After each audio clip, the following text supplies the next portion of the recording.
Namo Bhagavate Vasudevaya. Om Namo Bhagavate Vasudevaya. Om Namo Bhagavate Vasudevaya. Om Namo Bhagavate Vasudevaya. Om Namo Bhagavate Vasudevaya.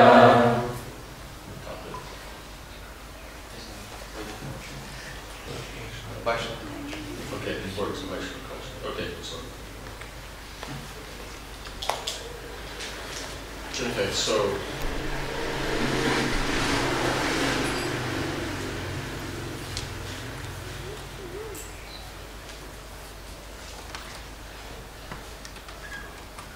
you could say elevated existence is based on knowledge. Azt mondhatjuk, hogy az emelkedett létezés az a tudáson alapul. The material world means existence is based on ignorance. Az anyagi világ az azt jelenti, hogy a materiális létezés az azt jelenti, hogy a létezés az a tudatlanságon alapul. Right? So it means you have the existence here is based on not understanding our relationship with the world. Az itteni létezés azt jelenti, hogy egy olyan alapon van, hogy nem értjük meg a kapcsolatunkat Istennel. Not understanding who we are. Nem értve azt, hogy kik vagyunk, hogy lelkek vagyunk. Even much of the time not understanding who we are as a conditioned entity. What is our condition? Sokszor még azt sem értjük, hogy mik a feltételekhez kötöttségeink. You know, what is the nature of our body, the mind, the intelligence, our ego? Mi a természete a testünknek, az elménknek, az intelligenciának és az egónknak. Right? So much of the time, even this level we're not aware of. Legtöbbször még ezen a szinten sem vagyunk tudatosak. So it's just based on the idea that I want to control, I'm attached and I want to control. Pusztán azon az elképzelésen alapul, hogy én ragaszkodom és irányítani akarok. And the idea is I'm going to enjoy. És azon az elképzelésen, hogy én élvezni szeretném. Right? So, on one level, this isn't a problem. Egy szinten ez nem egy probléma. If we look at the level of the soul, the platform of the soul. Hogyha a léleknek a szintjéről nézzük. Right? Because for the soul, being energy, then being attached is natural, normal. Mert a lélek, mint egy energia, az, hogy ragaszkodik, az egy természetes dolog a számára. But we should be attached to something superior. De valami felsőbbrendű dologhoz kellene ragaszkodni. Right? Something that's actually the same quality of ourselves. Aminek ugyanolyan természete van, mint saját magunknak. So the soul being spiritual, then you need to be attached to what is spiritual. Mivel a lélek lelki, ezért egy olyan dologhoz kell ragaszkodnunk, ami szintén lelki természetű. Right? Then you can base a relationship upon that. És arra már lehet kapcsolatot építeni. Right? So spiritual attachment is not a problem. Material attachment is because it's misplaced. Az anyag vagy a lelki ragaszkodás az nem egy probléma, az anyagi ragaszkodás egy probléma, mert rossz helyre irányul. Right? Just like, is it a problem that a baby eats? Ez egy probléma például, hogy egy kis baba eszik. Yes? No? No? Okay. But they pick up anything and put it in their mouth to check if it's edible. De igazából ők mindent felvesznek a földről, és a szájukba teszik megnézve, hogy ehető. Right? So that's where the problem is. It's misplaced. Ott kezdődik a probléma, hogy rosszul van alkalmazva az a dolog. Right? So our attachment is misplaced. Attachment is not the problem if you were attached to Krishna. A ragaszkodás magában nem a probléma, hogyha Krisnához ragaszkodunk. But if we're attached to the dead matter, then that's a problem. De ha a halott anyaghoz ragaszkodunk, az egy probléma.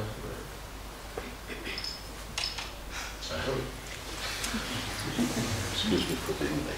Welcome, sir.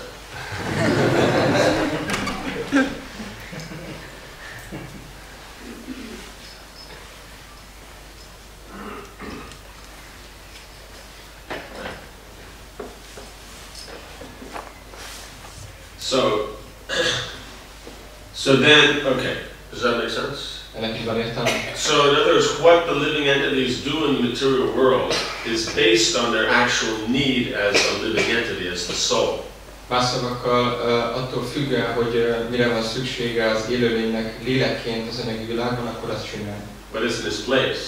De rosszul alkalmazza ezt a dolgot. They want to be happy. Szeretne boldog lenni. Right, they're interested in the happiness being eternal, not temporary. Az örök boldogság érdekli, nem az átmeneti. They're looking for knowledge. Tudás után kutat. Right, these are all the nature of the soul. So what you see people doing is conditioned nature, but it's there because there's a soul. Szóval, ha körbenéztek és nézitek, hogy az emberek mit csinálnak, akkor az a feltételekhez kötött természetnek a része, de igazából a lélekből fakad. Like the t-shirt, soul inside. De van ez a póló, hogy lélek van belül, van ez a lélek. So that's what it says. Így van értelme. Okay, so now here comes the point is that now based on knowledge, then that is uplifting. If the existence is based on knowledge, that will be uplifting. De most jön a lényeg, hogyha a létezés az tudáson alapul, akkor az felemeli az ember. So that's based on minimum the sense of, okay, dharma, my nature. Ez minimum azon alapszik, hogy az ember megérti, hogy mi az ő dharmája, mi az ő természet. Right? So we said there's the primary, the spiritual aspect, there's the secondary, the material aspect. Ugye mondtuk, hogy van az elsődleges, az a lelki aspektus, és a másodlagos, az az anyagi aspektus. Right? So at least minimum in the secondary, we understand what we're dealing with. Ez azt jelenti, hogy legalább a másodlagos szempontból akkor megértjük azt, hogy mivel van dolgunk. We know the body, what its nature is, what it should be doing. Ismerjük a testünket, tudjuk a természetét, és tudjuk, hogy mit kellene csinálni. So this is called Jnanamoy. The first platform where you can say is now human life begins. This is based on knowledge. Ezt a szintet Jnanamoyának hívják, itt kezdődik az emberi létezés, mert ez a létezés az a tudáson alapul. But we're only having knowledge of the secondary. De mi ezen a szinten csak a másodlagos dologról rendelkezünk tudást. Therefore it's only jnana. Ezért csak Jnanamoy. Right? But when it goes to the next level, big Jnanamoy, De amikor eljutunk a következő szinten, Jnanamoyra, then we understand the nature of the soul. akkor megértjük a léleknek a természetét. Right? Does that make sense? So that takes it to the next level. Now it's more elevated. Ez eljutott minket a következő szintre, ami már egy emelkedettebb szint. But it only becomes really, proper when it comes to the next level, Anandamaya, where the soul understands its relationship to God. De a megfelelő szint az igazából csak a következő szint, az Anandamaya, ahol a lélek megérti Krisnához fűződő kapcsolatot. Because then we're introducing the element of relationship, interaction. Mert itt már be van vezetve a kapcsolatnak, vagy az interakciónak az elve. Because the other levels there's relationship.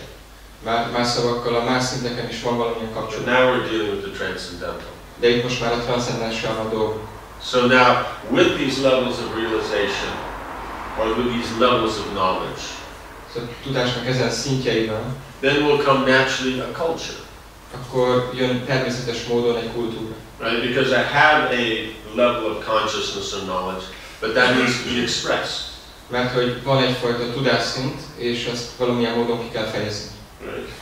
Does that make sense? Just like you have the legal concept of husband and wife. Például van a férj és feleségnek a törvényi meghatározása. But just because there's that legal definition, is that all that's necessary? De persze erre szükség van erre a törvény meghatározásra. And this is the husband, this is the wife.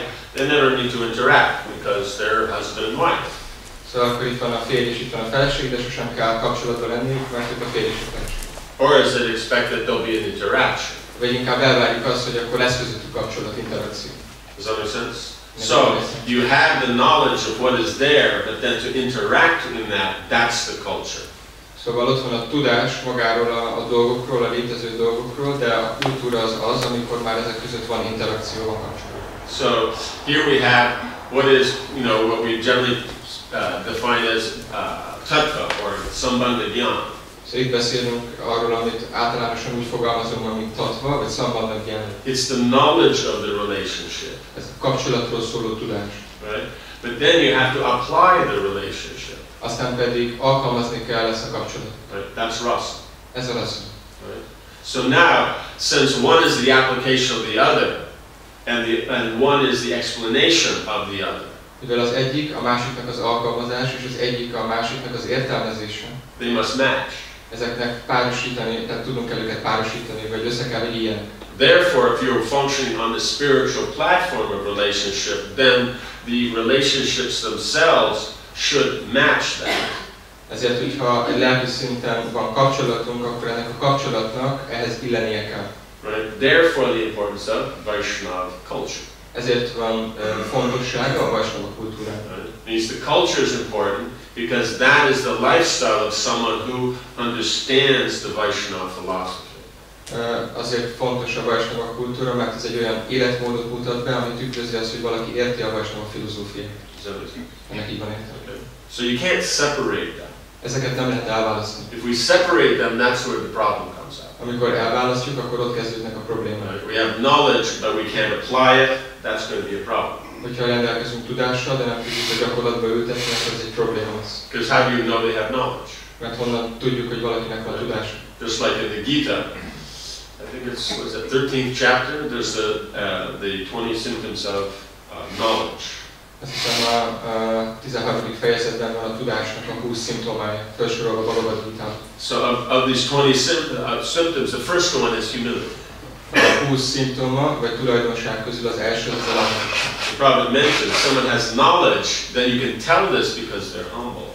Prabhupada azt mondja, hogy ha valakinek van tudása, azt arról tudod megállapítani, hogy alázatos. Right? So lack of knowledge will mean they're not humble.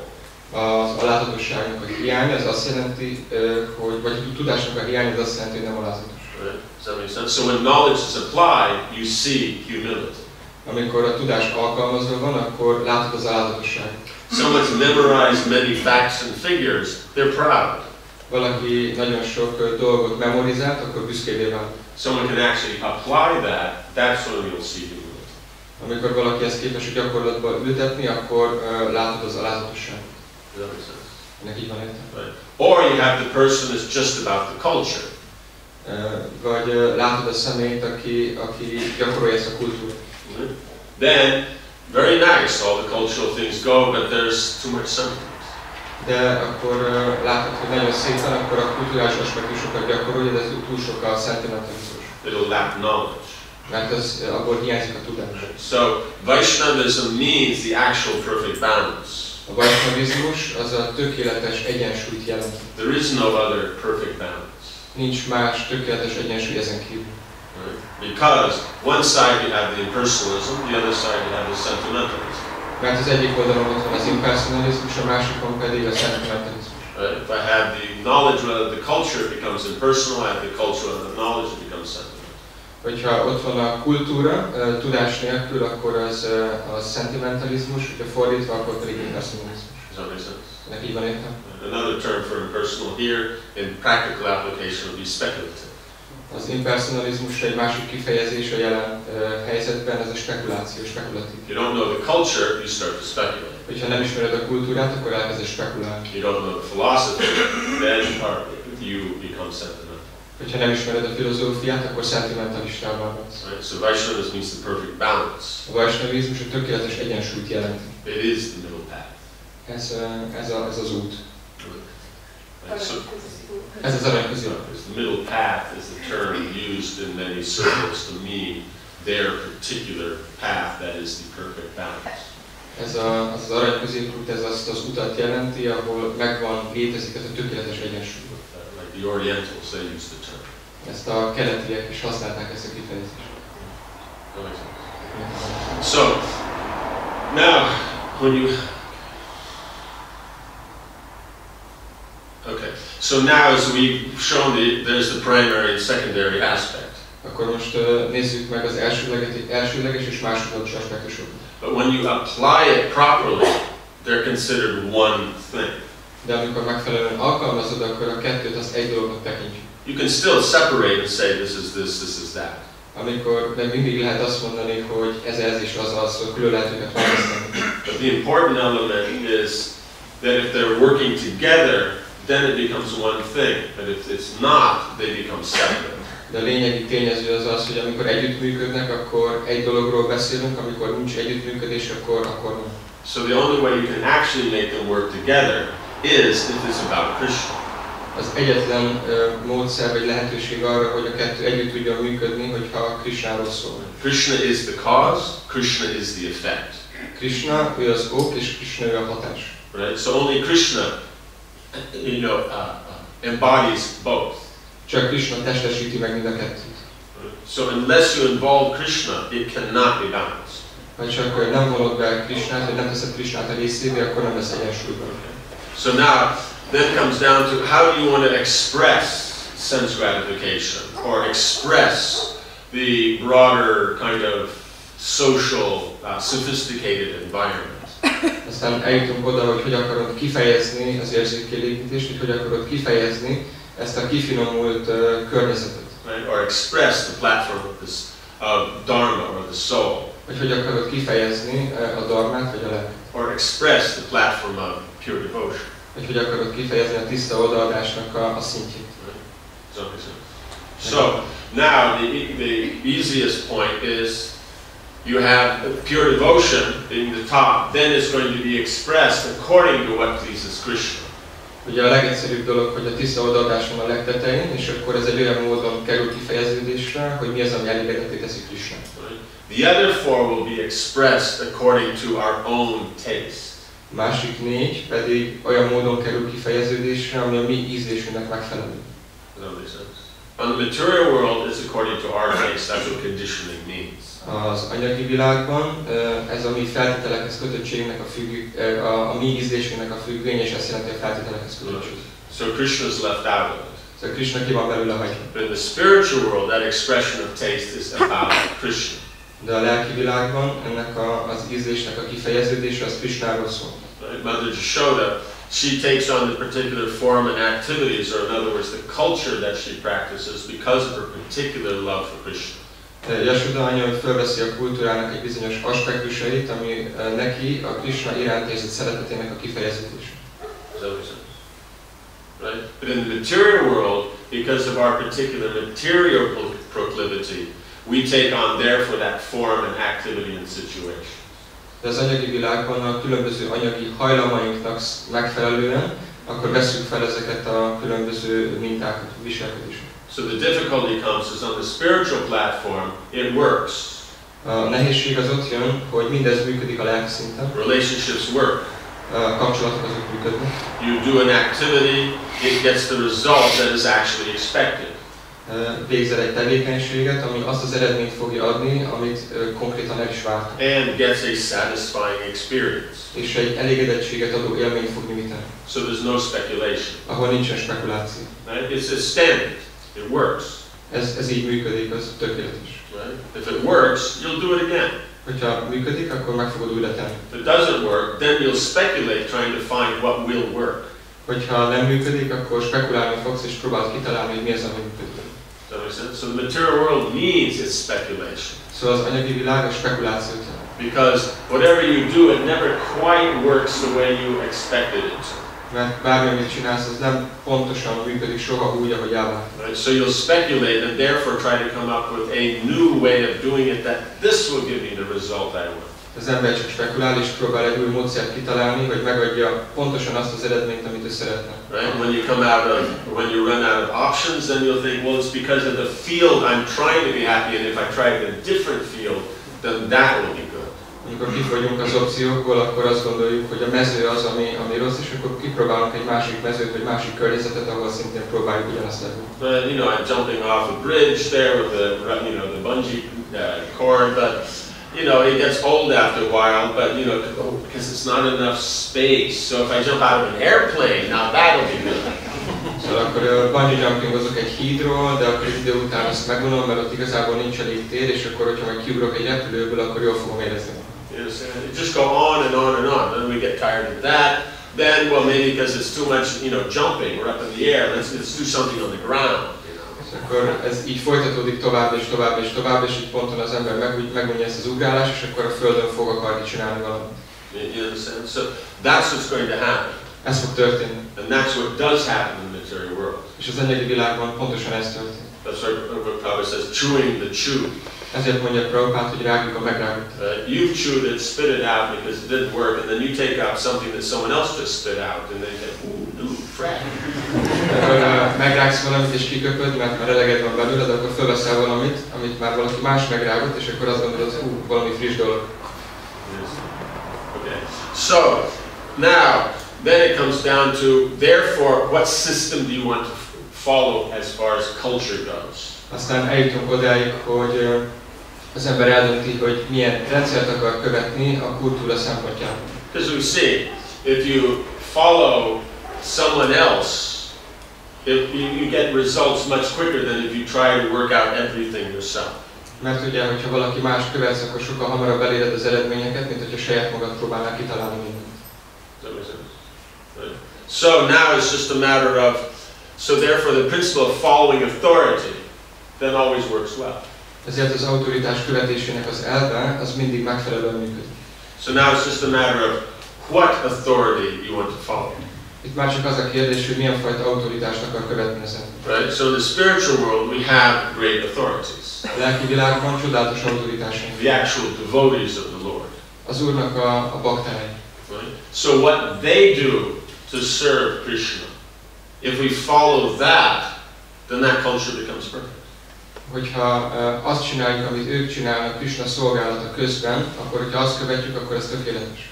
Otherwise, if we don't follow that, then within the material world, then who are you going to follow? Hogyha viszont őket nem követjük, akkor az anyagi világban kiket fogunk követni. Cosmos, A kozmosz, Rolling Stone, Rolling Stones, what they call GQ.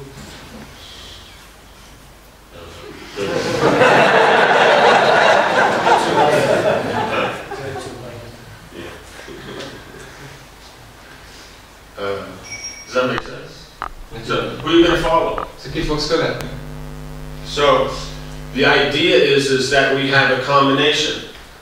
Az elképzelés, hogy a lényeg az, hogy ennek legyen nekünk egy kombináció, egy keverék. We have as a general basis on how the secondary works. Legyen egy alapvető alapunk, vagy elvünk arról, hogy a másodlagos az hogyan működik. But there's the Veda. De ott vannak a védák. The Veda is given by Krishna. A védákat Krishna adta. The Veda basically documents what Krishna likes to do. A védák azok dokumentálják mindazt, amit Krishna csinál. What Krishna likes, how he likes it, the mood he likes it, that's what the Veda defines. A védák azok meghatározzák azt, hogy Krishna mit szeret, hogyan szereti és milyen hangulatban szereti. Right? But it's written in a language that a wide variety of conditioning can relate to it. De egy olyan nyelvezetben van megírva, amihez egy nagyon széleskörű feltételekhez kötöttség tud viszonyulni. Right? So therefore, then it's recommended then in following the Veda means what you do must be based on the Veda, but then you follow what the great personalities, how they practice the Veda. Ezért azt javasolják, hogy azokat a nagy személyiségeket kövessük, akik gyakorolják a védát. Brahma, Narada, Shiva, the four Kumaras, you know, the great kings and Manus, they've all followed the Veda. Ugye Brahma, Narada, Shiva, a Kumárák és a nagy bölcsök, ők mind követik a védákat. Right? The Mahajanas. A Mahajanak. So how they practice the Veda, then that becomes the basis of how you apply in the culture. Az, hogy ők hogyan alkalmazzák a védát, az válik az alapjává annak, amit mi kultúrának hívunk, vagy ahogy mi tudjuk gyakorolni a kultúrát. Then you apply, now that gives us, okay, the Veda is the basis, then have these great personalities, then that's more refined by how do our acharyas, how do those within our line, how do they define what to do. A védák az az alapok, aztán van az a példa, hogy a nagy mahajanok követik, de hogy a mi ácsárjáink hogyan követik, az még kifinomultabbá teszi, vagy még finomabban meghatározza azt, hogy hogyan kell csinálni. Then we apply that in our life. És aztán azt alkalmazzuk a saját életünkben. Practical example. Gyakorlati példa. The Bhagavatam is understood and is defined as the essence of the Veda. A Bhagavatamot úgy látjuk, mint a védáknak a lényegét, vagy a tartalmi összefoglalóit. What is the Bhagavatam defined? Mi az, amit a Bhagavatam meghatároz? What the great personalities have done. Hogy mit csináltak a nagy személyiség. Right? The Prajapatis, the Manus, you know, all these great kings, everybody, what did they do? How did they practice the Veda in their life? A Prajapatik, a Manuk, ezek a nagy királyok, mindaz, hogy ők a védákat hogyan alkalmazták és gyakorolták a saját életükben. But in light of Vaishnavism. De a vaisnavizmusnak a szemszögéből nézve. Then we take it to the third step. Now what do the acharyas say? Aztán eljutunk a harmadik lépéshez, ami már az ácsárjának a szintje. That's Chaitanya Charitamrita. Ez a Chaitanya Charitamrita. Right? Then the fourth part is now you apply how Chaitanya Charitamrita interprets the Bhagavatam and interprets the Veda in your life. Aztán pedig a negyedik szinten pedig neked kell alkalmazni, vagy megérteni azt, hogy a Chaitanya Charitamrita hogyan értelmezi a Bhagavatamot, ami hogyan értelmezi a védákat, és ezt a saját életbe kell gyakorolni. So then that descending process, that makes the culture perfect. Ez az alászálló kultúra, vagy ez az alászálló folyamat, ez tökéletesé teszi a kultúrát. And what's the benefit? És mi a hatása, mi az előnye? Krishna is pleased. Krishna elégedett. Why would Krishna care about all this culture? He's God. Krisnát miért érdekelné mindez a kultúra? Ő Isten. That's just the point. He is God. Ez a lényeg, hogy ő Isten. But that's not the interesting point. De nem ez a lényeg, vagy az érdekes kérdés.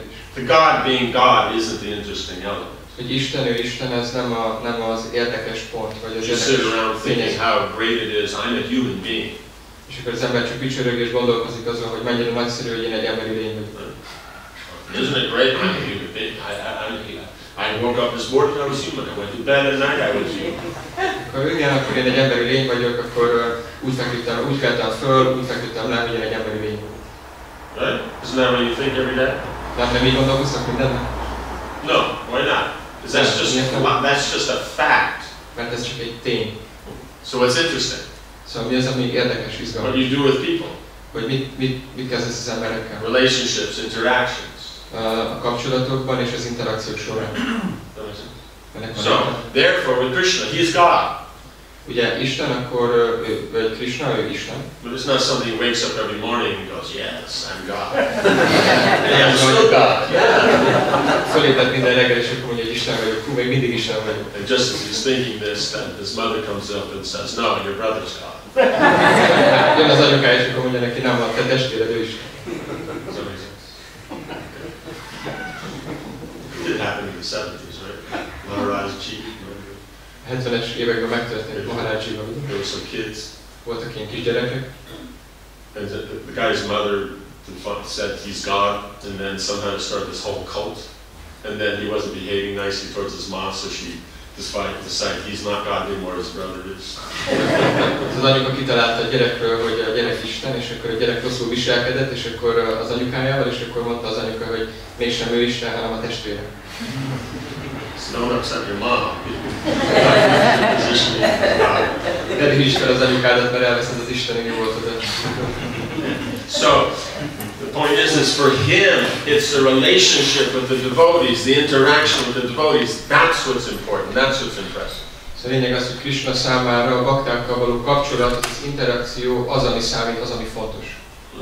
So, how those great devotees then apply what is within the Veda and coming down in that mind, that's what we do. Szóval az, hogy azok a nagy személyiségek hogyan alkalmazzák mindazt, amit a Védákban áll, akkor az a fontos, ez az, amit mi csinálunk. Does this make sense? So now this is the choice. Who do you want to follow? Itt a választás, kit akartok követni?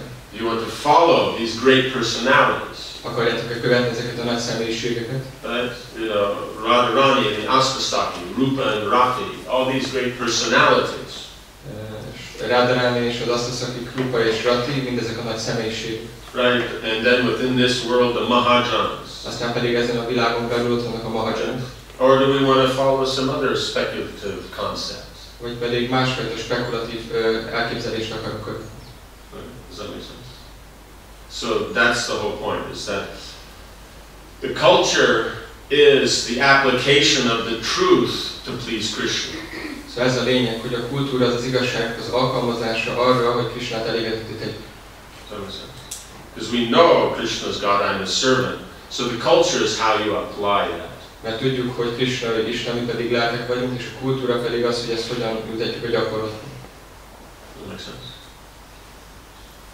Okay. Any questions on this? Valakinek van ezzel kapcsolatban kérdés? Yes. How do you deal with the phrase or argument, adapt or die? So if I don't adapt, then... Anybody's dead yet? Any dead devotees? No. So then they're alive. So it's just an excuse. It's an excuse. See, as we mentioned, the speculative process Említettük a spekulatív folyamatot. is very well developed. Ez nagyon kifinomult, hogy nagyon ki van fejlődve. Especially the modern academy, they've had 1,000 years to, speculate. Persze, főleg a modern akadémia, akiknek 1000 év állt a rendelkezésükre, hogy kispekulálják a dolgokat. The difficulty in the, with material knowledge specifically, a nehézség kifejezetten ezzel az anyagi tudással kapcsolatban az, is there's an inability to tell the difference between what's primary and what's secondary. Hogy képtelen megmondani a különbséget az elsődleges és a másodlagos dolgok között. So you can't actually see what are you trying to accomplish. Ami azt jelenti, hogy nem tudod pontosan látni, hogy mit akarsz igazából elérni. So it's just about the form and the activity. Ez csak a formáról és magáról a tevékenységről szól. Csak a képességről. But that skill is supposed to accomplish something. De ennek a képességnek igazából az lenne a célja, hogy azáltal elérj valamit. You know what I'm saying? So that's the whole thing. Erről szól az egész. That's the difficulty, is that this concept of being able to distinguish these two, they don't have that ability. Ez a nehézség, hogy egyszerűen csak nem rendelkeznek azzal a képességgel, hogy között a két dolog között ugyan a különbséget nem. It means you perform an activity, you're doing it to gain a particular quality. Más szavakkal azért végzel egy konkrét tevékenységet, mert az vele a célod, hogy elérj egy bizonyos tulajdonságot. We'll say it's an external form, but actually it's a particular quality that form manifests. Azt mondhatjuk, hogy az csak egy konkrét forma, de igazából az egy tulajdonság, amit az a forma megnyilvánul. Like I get a house, it's not about the house. Például szerzek egy házat, de ez nem a házról szól. It's about the security that the house provides. Ez a biztonságról szól, amit ez a ház biztosít a számomra. And it's an opportunity for relationships between the family. És ez egy lehetőség a családtagok közötti kapcsolat. Does that make sense? Neki mondtam. Right. So that's what it's for. Ezért van ez a cél. So if I get the house but I don't feel secure, I'm not satisfied. Ha megkapom a házat, de nem érzem magam biztonságban, akkor nem vagyok elégedett. Right. So the house is the security is the masculine principle. A biztonság az a maszkulin elv. Right. The house is the feminine principle. A ház maga az pedig a női elv. Because Krishna is the quality, then the energies are the forms and activities that manifest that quality. Krishna ő a tulajdonság, és a dolgok pedig maguk azok a formák, amik megnyilvánítják azt a tulajdonságot. Yeah.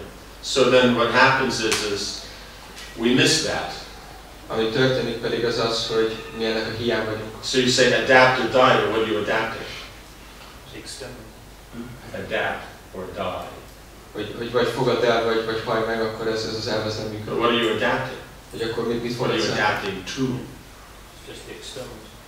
Mi az alkalmazás, a külsőség? You can choose what you're adapting to. Te csak el tudod dönteni, hogy mihez akarsz alkalmazkodni. Just like you mentioned many times, is that in the political field they look at the citizens of the country.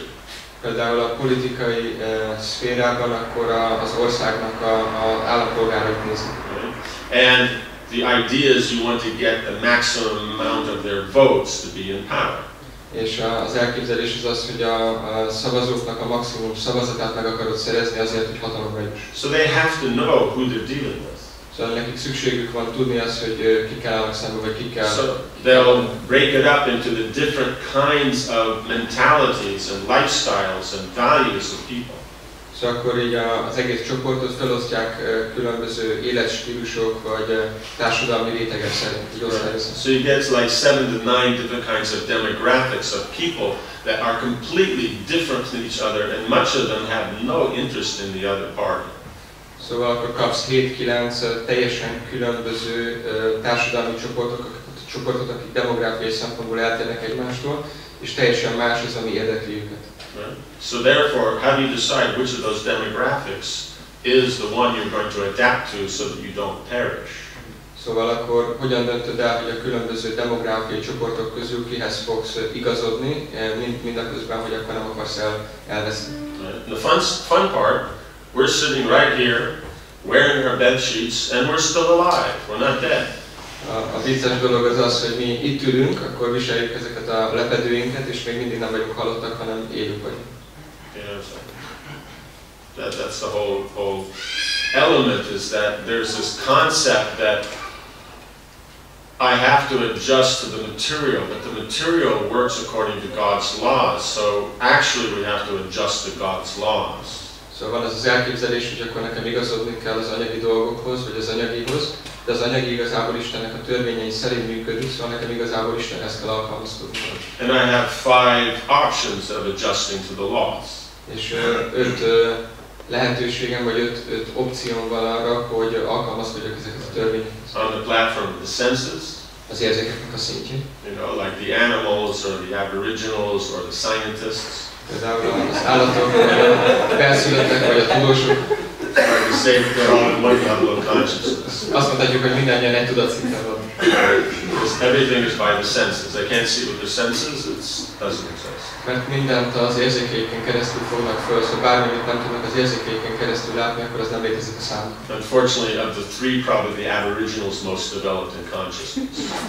De a benszülöttek azok a 3 közül, között a 3 közül a benszülöttek azok a legmagasabb a tudatszint. Because they accept the supreme force that unifies the whole creation. Mert ők elfogadnak egy felsőbbrendű erőt, ami összefogja az egész teremtést.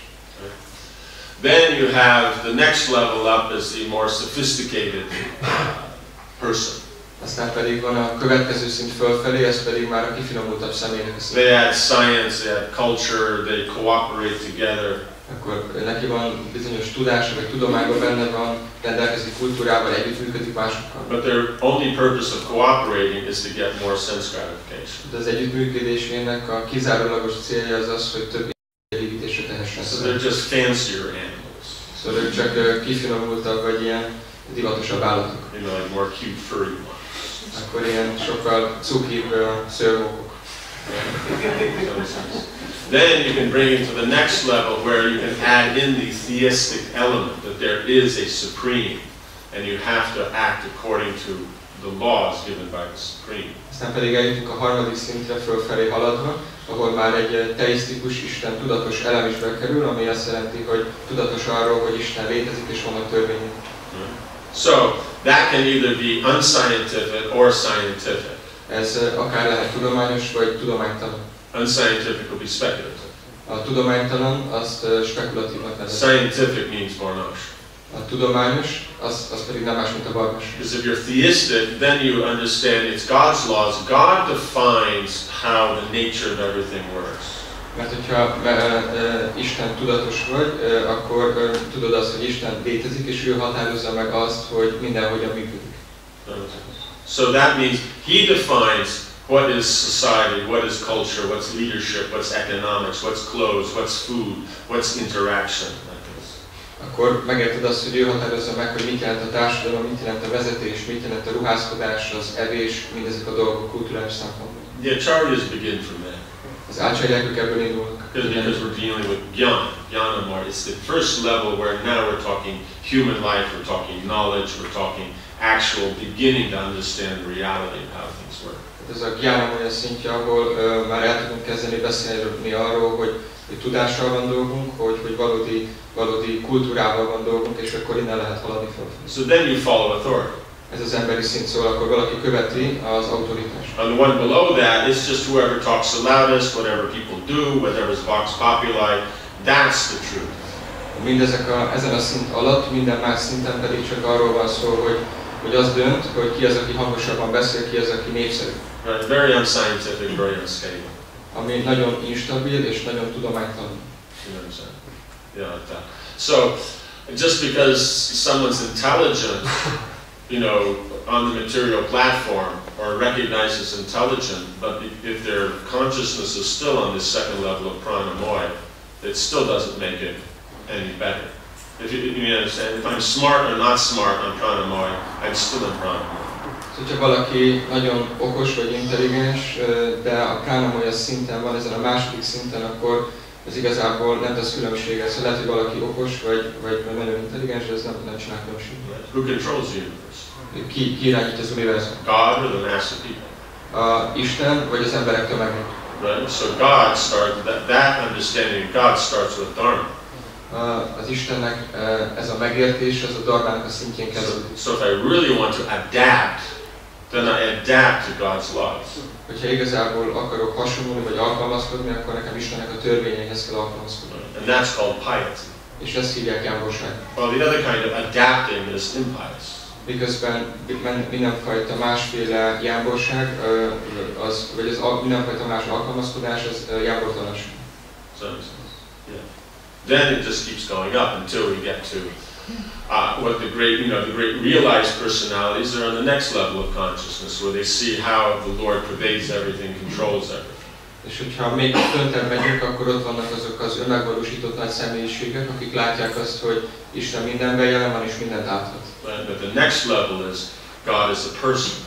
A következő szint pedig az, hogy Isten egy személy. So yes, it's about adapt or die. It's just a matter of what you call adapting. Igen, ez az alkalmazkodás vagy hasonlulásról szól. A kérdés az, hogy mihez alkalmazkodsz, vagy mit veszel át. Just like let's take a more general application. Akkor most vegyünk egy sokkal általánosabb alkalmazást, vagy gyakorlatot. What about eat or die? Hogyha azt mondanák, hogy eszel vagy meghalsz. So everyone on the planet is eating. Mindenki a bolygón, akkor eszik. Ők nem halottak ezért. There's qualities of what they're eating. De van különböző minőség, azt szerint, hogy ki mit eszik. And then, and then there's a whole other topic that's called leadership. Aztán pedig van egy teljesen más témakör, amit vezetés elméletnek hívnak. What a great man does, others follow. Hogy amit egy nagy személyiség csinál, azt a többiek követik. So leadership means you set the standard, what others adapt to.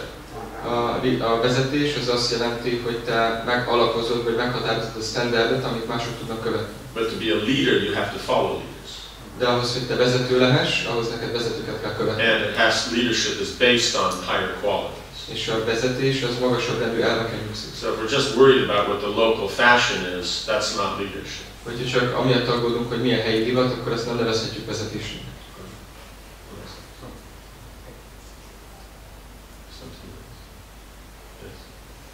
Amikor együttműködésről beszélünk, akkor mi a fontosabb, látni a bakták jó tulajdonságait, vagy elfogadni őket olyannak, amilyen? When we talk about cooperation, what is most important or more important to see the good qualities of the devotees or just to accept them as they are? They're both important. Mindenkettő fontos. You know what I'm saying? Because they are who they are, that's what you have to work with, but your inspiration to work with them is their good qualities. Mert el kell fogadnod őket olyannak, amilyenek, mert ezzel dolgozol, vagy ehhez kell viszonyulnod, de az inspirációd ahhoz, hogy velük viszonyulj, azok a jó tulajdonságok. When you're dealing with something, then it has its, its qualities and it has its relationship. Amikor valamivel így foglalkozol, vagy valamihez kell viszonyulnod, akkor ott mindig beszélhetünk tulajdonságokról és magáról a kapcsolatról. Yeah, so you have to work with both. Szóval mind a kettőt kell kezelni. What is the difference between Vedic culture and Vaishnava culture? What's the difference between Vedic culture and Vaishnava culture? Mi a különbség a védikus és a Vaishnava kultúra között? What's the difference between food and cuisine? Mi a különbség az étel és a konyhaművészet között? So there's synonyms of the same thing. Egy szempontból ugyanarról a dologról beszél. Vedic culture means what is the form of it. A védikus kultúra az azt jelenti, hogy milyenek a formája. The Vaishnava is focusing on what is the mood of it. A Vaishnava az abba az irányba halad, hogy milyenek a hangulata. It's an interesting thing. Ez egy érdekes dolog. Who was pointing it out? Ki is mutatott rá?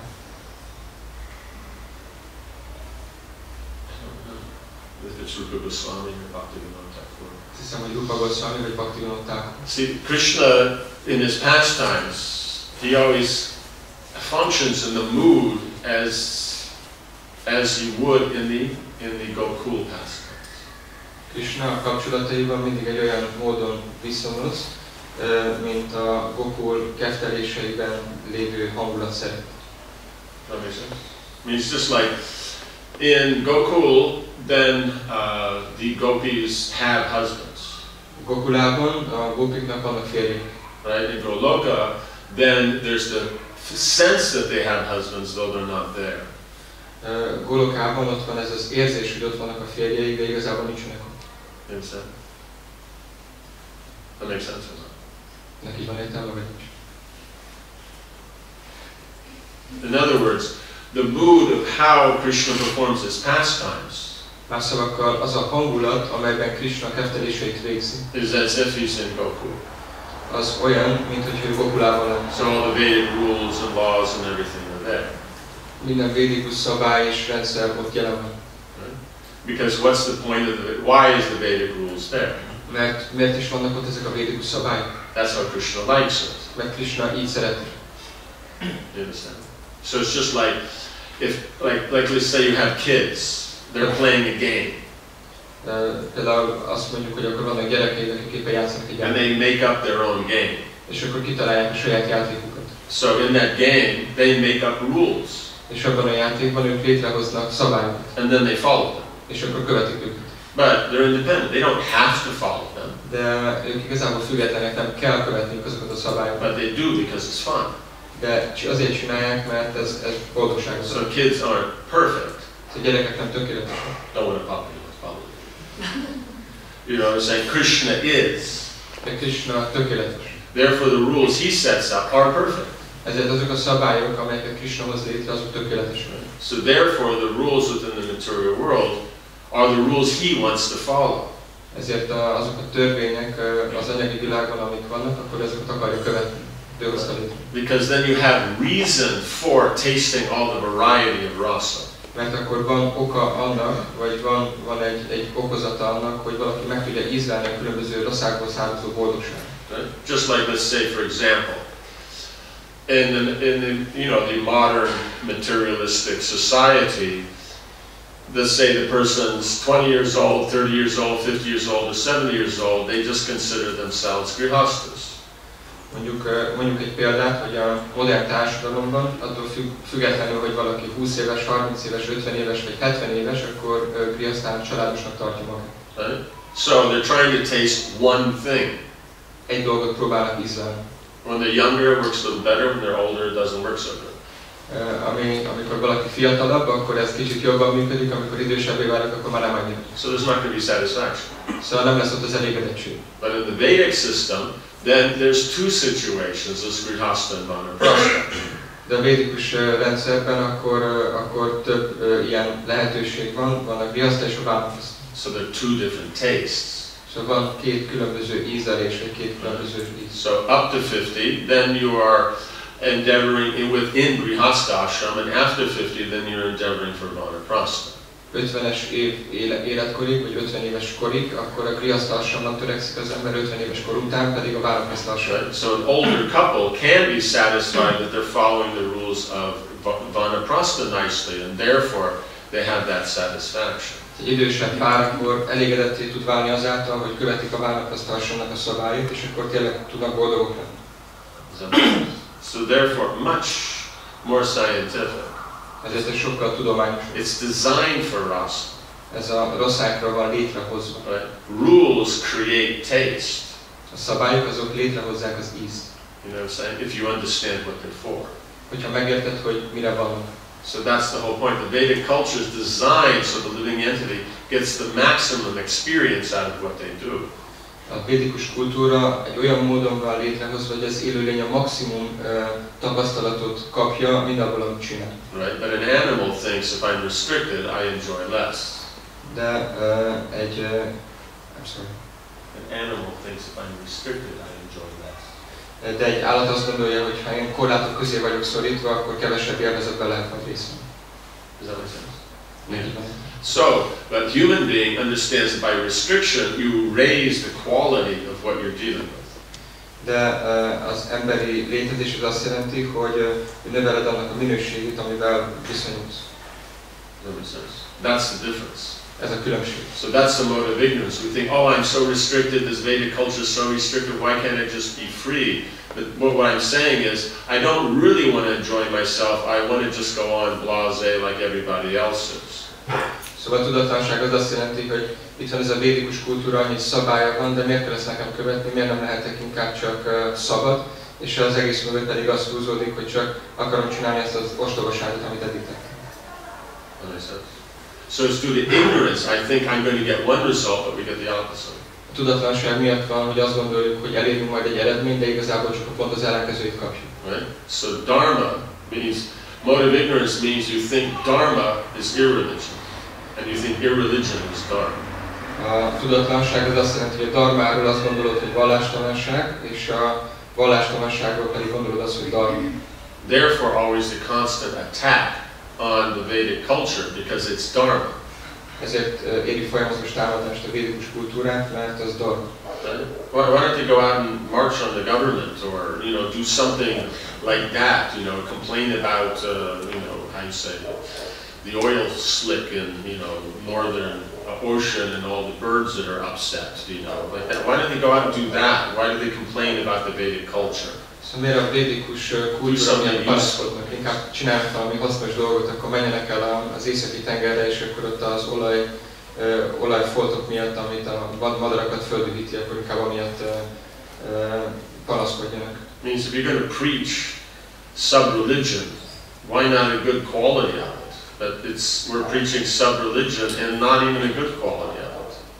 Hogyha vallást akarunk prédikálni, akkor miért nem egy jó minőségben tesszük? You know what I'm saying? It's just like, they say probably gives the story of the, where it was from. Halvallás, nem hallás. Halvallás. Halvallás, követő. You understand? It's like the Brahmin, he was traveling somewhere and he was so tired and so thirsty, and the only place for a huge amount of distance was one Muslim's house. So he went there and he asked for some water. So Brahmana nagyon hosszú idő óta utazott, és akkor az egyetlen hely, ahol víz volt, az egy muzulmánnak a háza volt, és akkor oda ment vízni. And the Muslim tried to be accommodating, but he checked, and they only had like half a glass of water left in the house. És a muzulmán akkor így próbált neki segíteni, de megnézte, és csak egy fél pohár víz maradt a házában. So the Brahmin accepted it, drank it. Szóval Brahmana elfogadta, megitta. Then he commented to himself. Aztán saját maga számára fűzött megjegyzés. That I've lost my caste and I'm not satisfied. Elveszítettem a kasztomat, és még nem is vagyok elégedett. You understand? So those who preach pranamaya, they lose their caste and they're not even very good at it. It's like a real waste. Akik a pranamayát prédikálják, azok igazából elveszítik a kasztukat, és még nem is túl jók benne, szóval ez egy valódi veszteség. You understand? Yeah, so that's the problem. Is that when one understands the Vedic culture, it is culture. Amikor valaki megérti a védikus kultúrát, akkor az kultúra. You know, that's the famous quote from Mahatma Gandhi. Ugye van ez a híres idézet Mahatma Gandhitól. So after he had gone from India to Europe and had come back, I think when he was there. Mikor elment Európába, és utána visszajött, de lehet, hogy akkor, amikor még ott volt. So then someone asked him, what do you think of Western culture? Valaki kérdezte tőle, hogy mit gondolsz a nyugati kultúráról. And his comment was, that would be a good idea. Mondta, hogy igen, ez egy jó dolog lenne, hogy felelne. So Vedic means, that's why we use Vedic culture. Ezért használjuk ezt a kifejezést, hogy védikus kultúra. We say Western civilization. We don't say Western culture. És ezért mondjuk, hogy nyugati civilizáció, és ezért nem mondjuk, hogy nyugati kultúra. And civilization just means we have a wheel, we have horses, and something connected with the Spanish. Right? A civilizáció azt jelenti, hogy akkor van keretünk, meg vannak lovaink, és akkor valami, ami kapcsolatban van a spanyol. It's regarding on the farm, the historian. Ugye van a farmon volt ez a történész. We had a doubt that Vedic culture spread all over the world. Hogy a védikus kultúra elterjedt volna, tehát volt egy ilyen kétsége, hogy a védikus kultúra elterjedt volna az egész világon. But the American Indians, de az amerikai indiánok, they didn't have cows, they didn't have horses, and they didn't have the wheel. De nekik akkor ugye nem volt lovuk, nem voltak teheneik, és nem volt kerekük. So these were all introduced by the Spanish. Mert mindezeket a spanyolok vezették be. So how could Vedic culture then spread all over the world? Szóval hogy terjedhetett volna el a védikus kultúra egész világon? I'm not sure how you put all that together. Nem tudom, hogy ezt az egészet hogy rakta össze. It was fun. Vicces volt.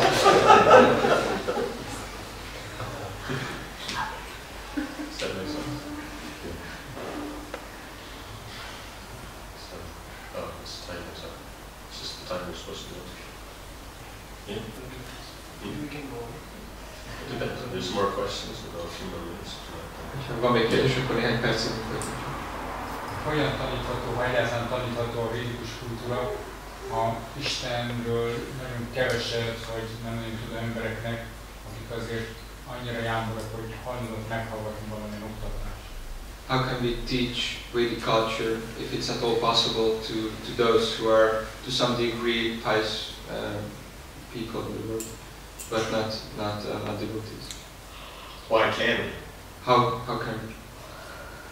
How can we? Oh, if you have a pious person, then it's easy. Hogyha van egy jámbor személy, akkor az könnyű. Problem is, Lord Chaitanya starts with the most fallen. A probléma az, hogy az Úr Chaitanya a legelesettebbekkel indul. So if you're preaching to pious people, then that's our preaching is developed a lot. Hogyha már jámbor embereknek beszélsz, akkor prédikálsz, akkor a prédikálás már nagyon fejlett szinten. Very easy. Akkor nagyon könnyű. They accept authority.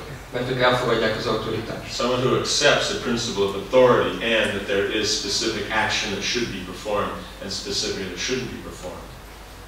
The culture is easy for that. Hogyha valaki elfogadja az autoritást és elfogadja azt, hogy vannak bizonyos tevékenységek, amiket végezni kell és amiket nem szabad, akkor a kultúra az könnyű számukra. Right? The philosophy may be new. Lehet, hogy a filozófia az újdonság lesz neki. But the culture is standard.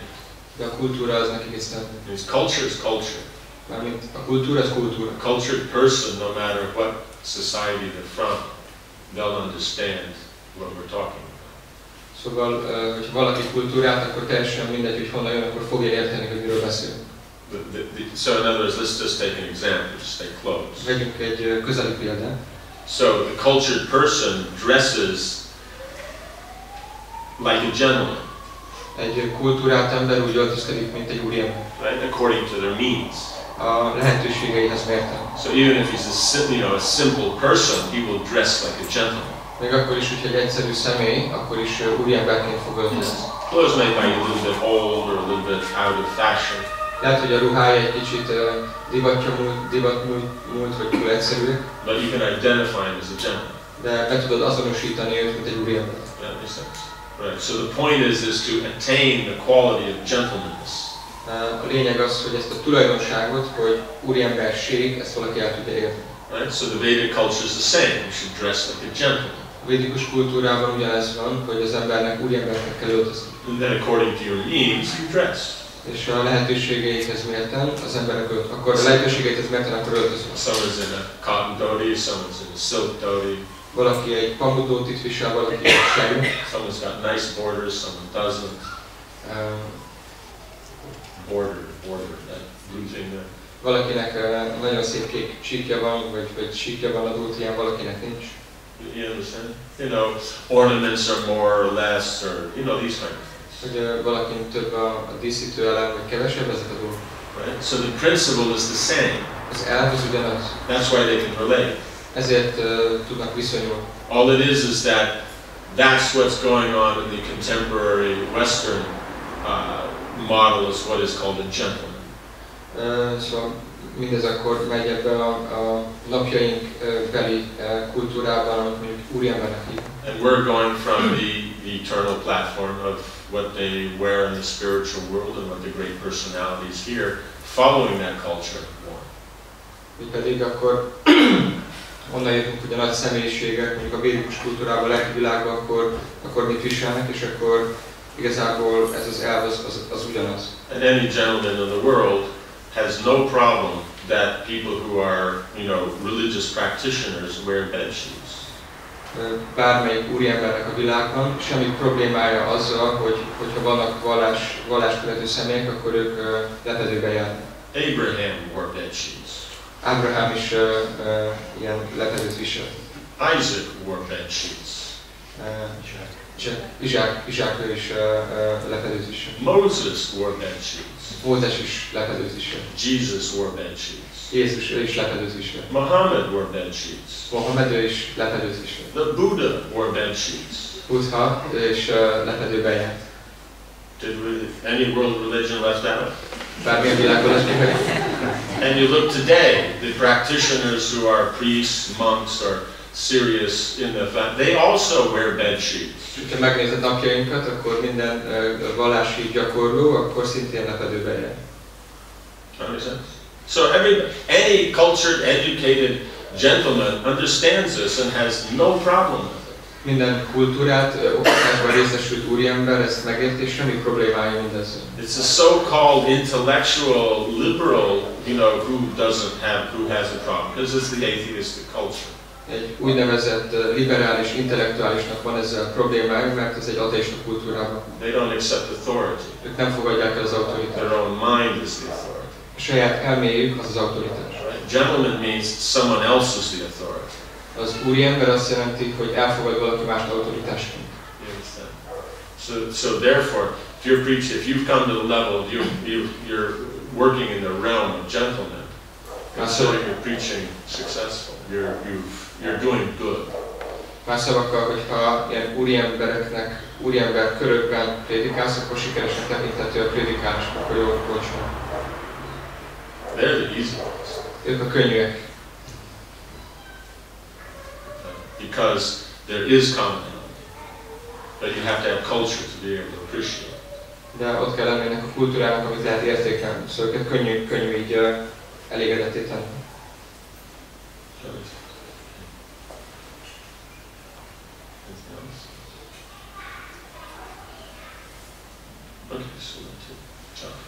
Srila Prabhupada ki jai, Srila Bhaktividya ki jai, Jai Jai Go.